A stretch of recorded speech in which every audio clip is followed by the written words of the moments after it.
Нақты сүйікті қалаң.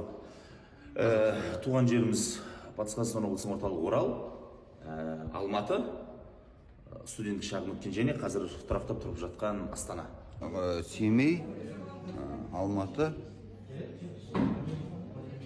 Көп қалам бәріне Шөп. Семей, Алматы, үшіншісі. Семей, Алматы, Түркістан дейді.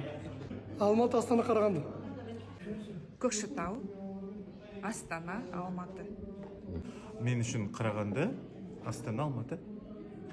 Алматы, өзімнің туған жерім Қармақшы. Қармақшы, Қызылорда облысы. Қызылорда облысы. Сосын. Енді менің жана сүйікті қалам Астана.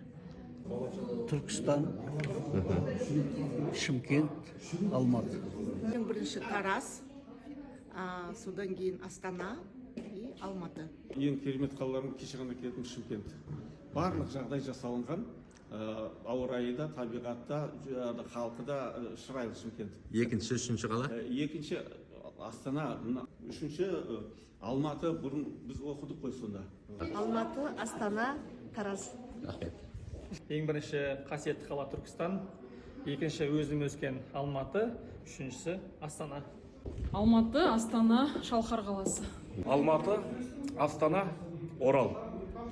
Мен әріптестерім барлығы айтқан шығар.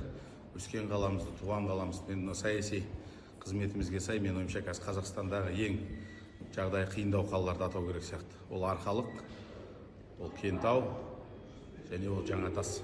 Осы үш қаланы бүкіл қазақтың сүйікті қаласына айналдыруымыз керек. Ең жақсы көретін қала деп айту өте қиын.